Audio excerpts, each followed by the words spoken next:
Bienvenidos a interbolivia.com. Comparte este contenido en tus redes.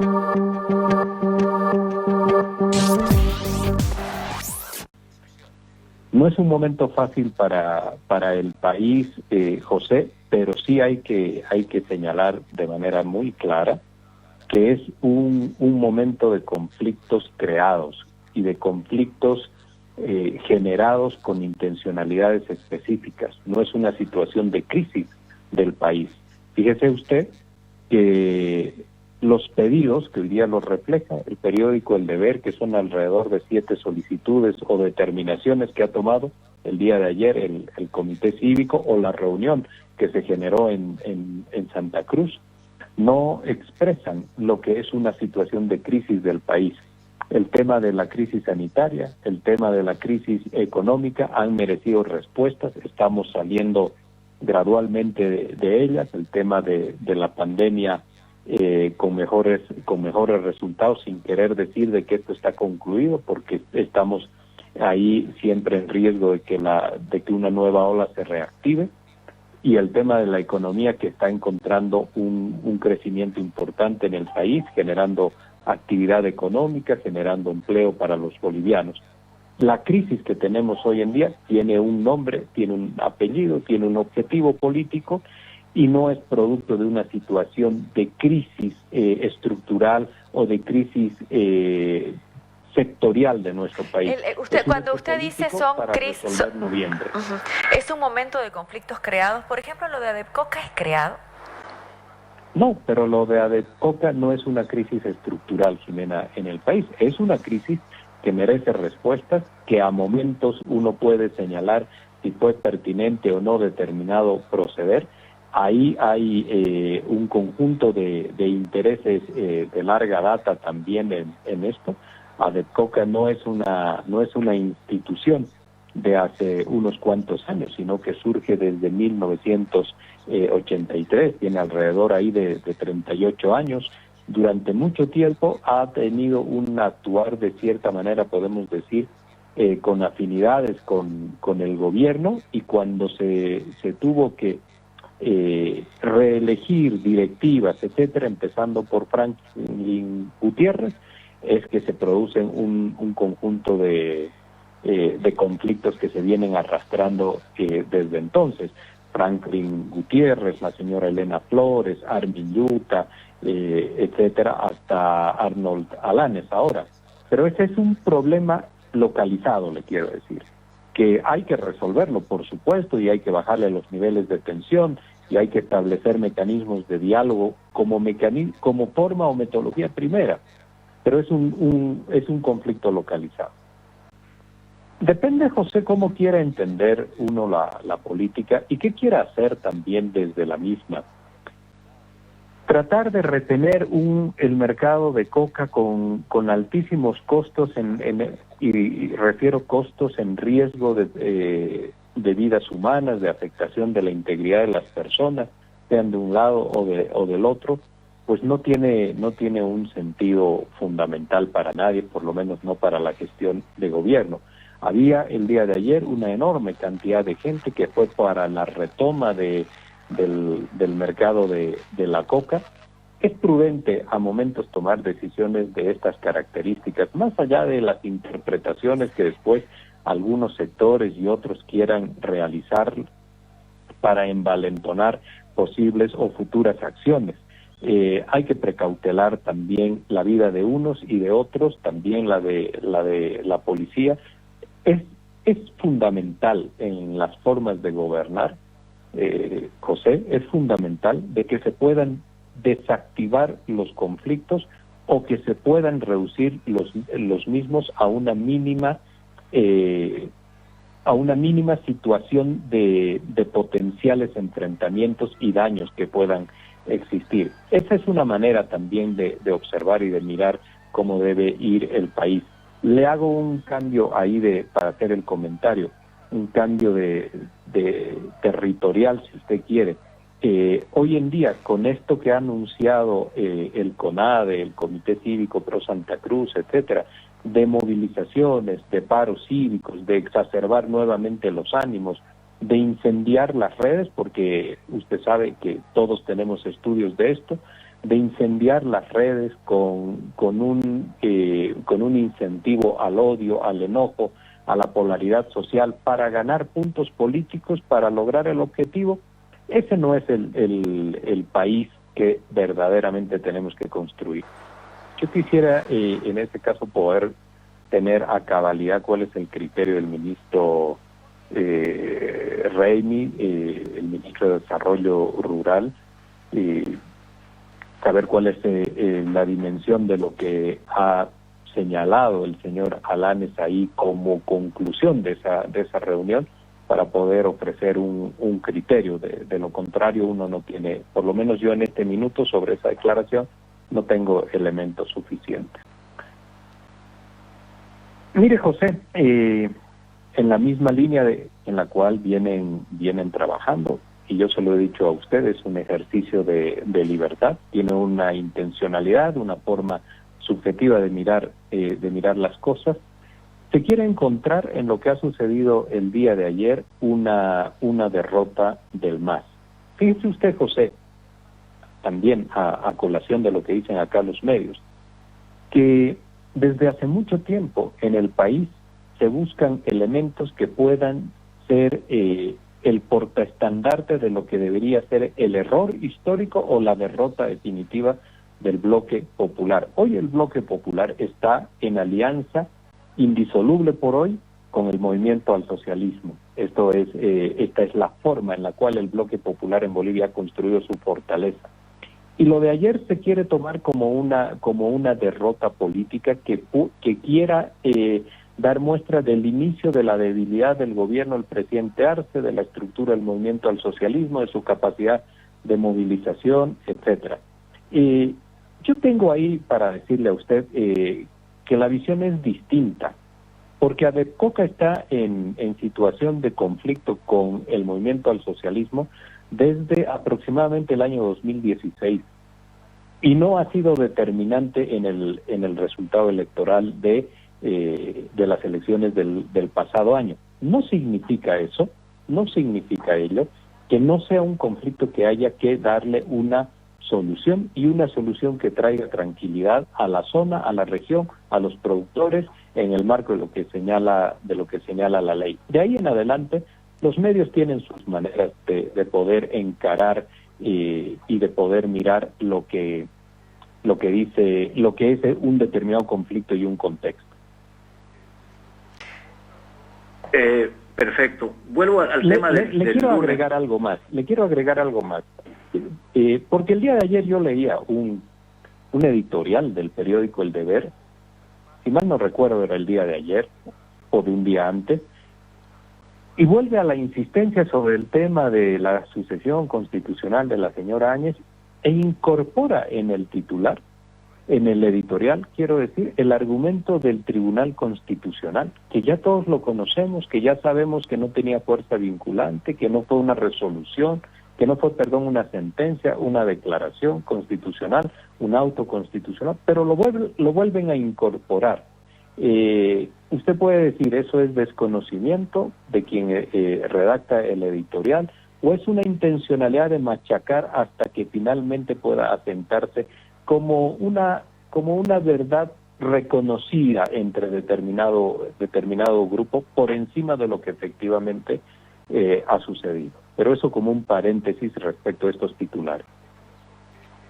Pero en el tema del Tribunal Constitucional, lo llamativo, Jorge, es que el Tribunal Constitucional actúa de maneras realmente, por decirlo menos raras, ¿no? Porque si bien dice usted que fue solamente una comunicación y no validó el gobierno de Yanine Áñez, después se reunieron con ella.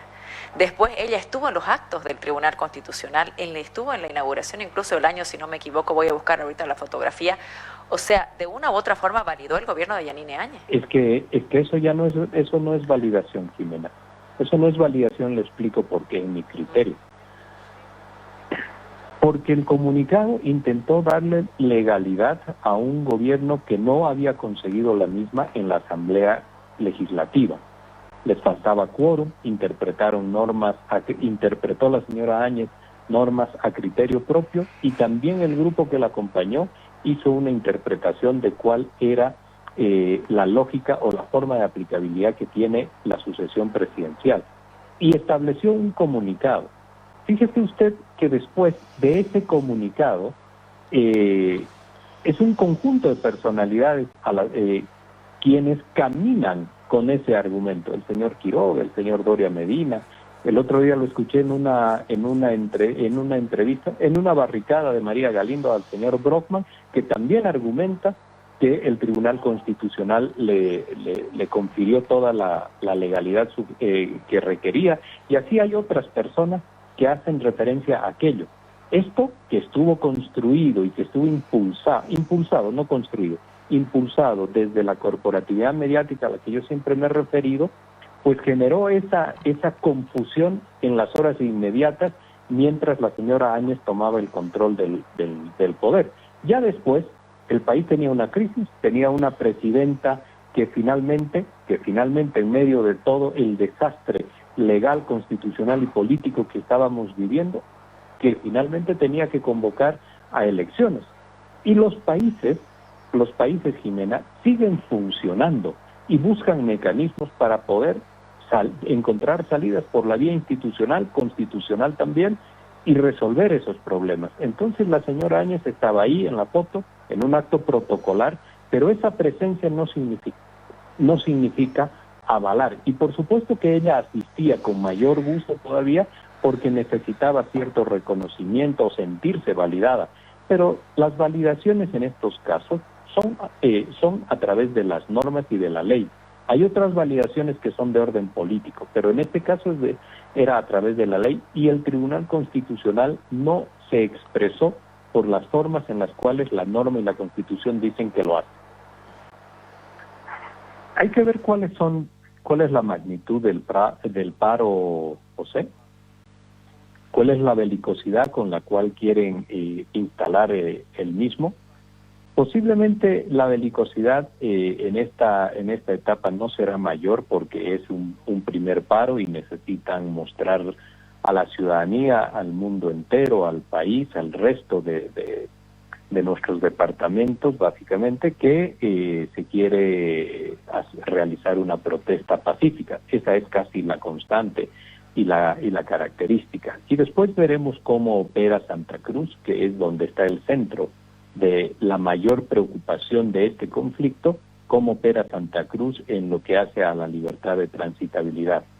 El gobierno necesita siempre asegurar que la transitabilidad de la gente sea la necesaria y la correcta. ¿Por qué, José? Por un principio primero de derechos, sí, sin lugar a dudas, pero también porque hay un ritmo en la economía del país que está queriendo crecer de manera importante, que la nuestra es una economía del corto plazo. Esto quiere decir del emprendimiento personal, individual, de las ventas en la calle, de economías informales también, y es importante que la gente pueda tener una situación de tranquilidad y de normalidad en esto. En ese sentido, hay que esperar un poco cuál es la lógica con la cual todos estos grupos instituciones también van al paro. El señor Camacho está en una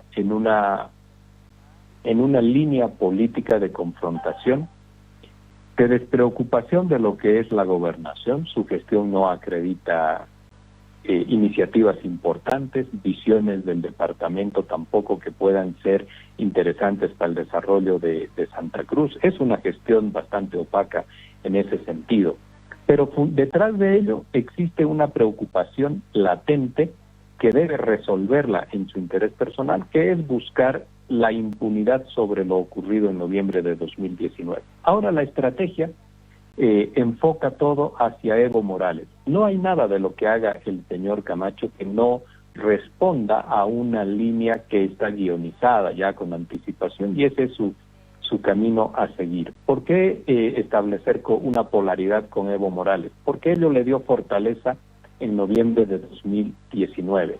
Solo que han sucedido algunos hechos han transcurrido algunos elementos importantes de ser considerados también desde aquel entonces. El señor Camacho, y le puedo además, sin temor a equivocarme, no conoce ni las primeras páginas del informe de la Organización de Estados Americanos, mucho menos los otros informes de otras instituciones también que se han referido al mismo. No ha acreditado, esto es lo que le quiero decir, no ha acreditado una sola prueba, José, una sola prueba del tema del fraude que él está ahora otra vez nuevamente incorporando como un eje discursivo central. No son temas comparables, el golpe de Estado y el fraude electoral. El fraude electoral había que demostrarlo, no lo han logrado demostrar, está claramente ha pasado a ser una narrativa indemostrada.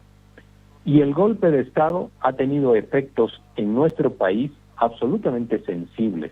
Entonces, este tema de decir, yo voy a la cárcel por defender a mi país, es una cuestión semántica, para tratar de infundir algún ánimo especial en los seguidores que él pueda tener, pero sin mayor efecto que ese, sin mayor trascendencia. ¿Dónde está lo importante de lo que señala el señor Camacho? En que ha tomado la decisión de poder obtener un objetivo, el cual puede terminar, José, incendiando Santa Cruz en una escalada de hechos de inestabilidades que Santa Cruz no necesita. No hace falta incendiar los ánimos de un departamento para conseguir un objetivo político de manera personal. Entonces, ahora, Jorge, permítame. ¿Cuál es el resultado? Concluyo con esto, Ximena. ¿Cuál es el resultado que está buscando el señor Camacho? El tema de la impunidad, ya. Pero después de todo ese tiempo ha transcurrido un proceso electoral. Hay que respetar una institucionalidad. Hay que respetar el periodo del mandato constitucional. Y cuando hablo del periodo del mandato constitucional, fíjese usted que ese es el tenor de lo que está anotado en la ley 1270, a la cual hacen tanta referencia el señor de Comunidad Ciudadana, Jorge Quiroga, etcétera, que es la ley que extendió los mandatos de la presidencia del Estado, de la Asamblea Legislativa, etcétera. Hay que respetar estos elementos. Cuando se camina por una vía absolutamente distinta, con una amenaza como la que se realizó ayer, de que vamos a terminar lo que iniciamos en el 2019, estamos claramente otra vez frente a una movilización con objetivos de ruptura o con objetivos de golpe de Estado. Creo que ayer no dijo eso, Jorge. Creo que ayer lo que él dijo fue otra frase. Ayer dijo... Lo volveremos a hacer. Vamos a gritar libertad. Si lo volvemos a hacer, dijo en el video que Ximena presentó en el No Mentirás, señaló, dijo, si lo volvemos a hacer, podremos decir que somos libres. Volveremos a gritar libertad. ¿A qué se refiere? Poner a la frase esta ahí, dice, Camacho puede terminar incendiando Santa Cruz. ¿Qué sería en hechos incendiar Santa Cruz? ¿Enfrentamientos, muertos, heridos, ese tipo de cosas? Las movilizaciones, José, con agresividad, con intolerancia, las campañas que en este minuto, mientras usted y yo hablamos, las campañas que están circulando por las redes sociales, tratando de exacerbar, esa era la palabra, tratando de exacerbar los ánimos en la población cruceña, generándoles a su vez también un mayor enojo respecto de lo que es el movimiento popular, el bloque popular, que es mayoritario en nuestro país, de acuerdo a lo que hemos visto en los procesos electorales, es enrumbar el departamento hacia una situación de conflicto, de enfrentamiento, sin importar el tema económico, sin importar el tema sanitario, solamente el cuidado personal y su seguridad respecto de sus responsabilidades políticas. Le hace falta a Santa Cruz vivir jornadas de inestabilidad, de tensión social, de manifestaciones, de enfrentamientos, etcétera. Esto no lo merece Santa Cruz. Hay una gran mayoría... Permítame, ¿y cuál es la diferencia de los llamados a movilización, por ejemplo, que hace Evo Morales, con las con los llamados a movilización que hace el Comité Cívico y en este caso Luis Fernando Camacho? O sea, ¿una movilización es mejor que la otra al final de cuentas?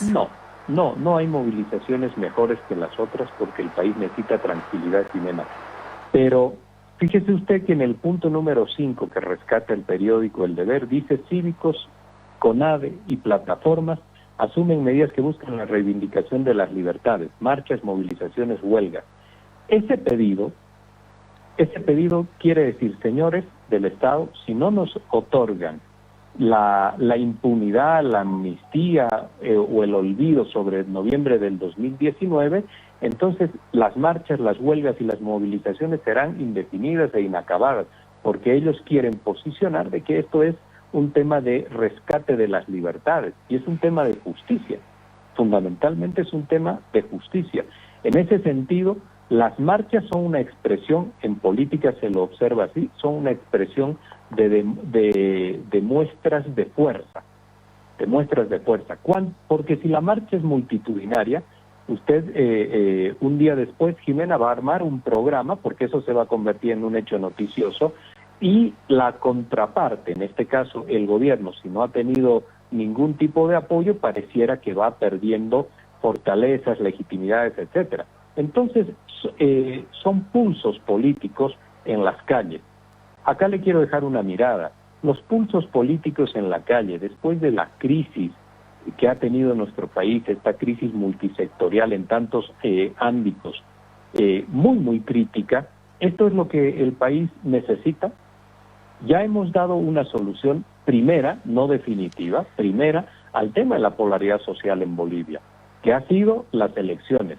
Después hay que acatar lo que ha señalado la voluntad popular, hay que trascender todo el periodo electoral, que son 5 años, y no hay que tratar de recortar aquello. Y por último, si se produjo en el país un evento que generó muerte y etcétera, que usted ya lo conoce, pues también el Estado Nacional tiene la obligación de generar investigaciones y determinar responsabilidades y reparar a quienes han sido víctimas de todo aquello. Esto corresponde en un estado serio, pero también en la idea de construir o de determinar y encontrar los nuevos factores de conciliación o de pacificación de la sociedad. ¿Cómo nos pacificamos? Le quiero decir esto, Jimena, José.